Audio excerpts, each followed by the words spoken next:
What have we been doing for 50 years? Point to something we've achieved in the last 50 years besides cell phones. Did we cure cancer? Roy Casagranda, political scientist and professor at University of Texas. My plea is for world leaders. There are two forces throughout history that have shaped every single civilization without exception. And those two forces don't like each other. They're in conflict with one another. They clash. The first force is the innovative force. The innovative force is the force that believes that the only way to greet the future is through change. It likes change. It seeks out change.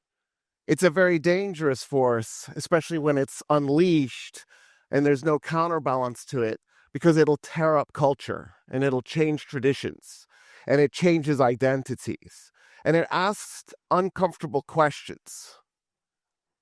By contrast, the other force is the preserving force. The preserving force wants to not just lock things in place in this moment. It actually almost always has some amazing event from the past that it looks to as the model, not just for the present, but for the future as well. In other words, there's some moment in the past that the preserving force says, this is what we should be doing. I can't believe we're doing what we're doing. What we're doing right now is wrong. The innovative forces have gotten out of control. If your society has some balance, the pendulum swing should be kind of gentle.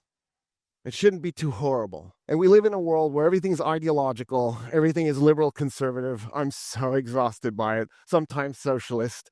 And at the end of the day, I have awful news for everybody. Nobody knows enough to be certain of anything. And the fact that you're certain makes me certain that you're wrong.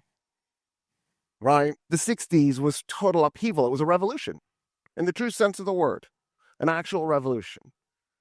We changed everything. We changed the way people dressed. We changed the way men wore their hair. We changed the music we listened to. We changed the political structure. We made space for women to have more political rights, women to have more economic rights. We made space for black people. We made space for brown people. We didn't make everybody equal by any means. That would be naive and silly and foolish to think, but at least it got better. We changed our relationship to drugs, to marriage, to sex, to everything. What have we been doing for 50 years? Point to something we've achieved in the last 50 years besides cell phones. I was going to reach for mine, but I realized I didn't have it on me. We have these incredible computers, these handheld computers. Okay, that's great. And the entertainment. Man, Hollywood can really knock it out of the park. TV these days, incredible. But name something like truly, did we cure cancer?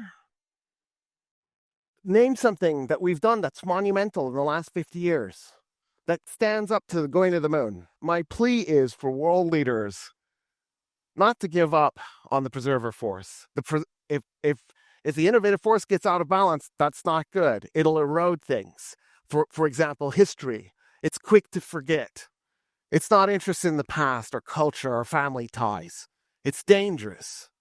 What I'm saying maybe is hold on to it a little less tightly so that when the innovations come about, we can adapt.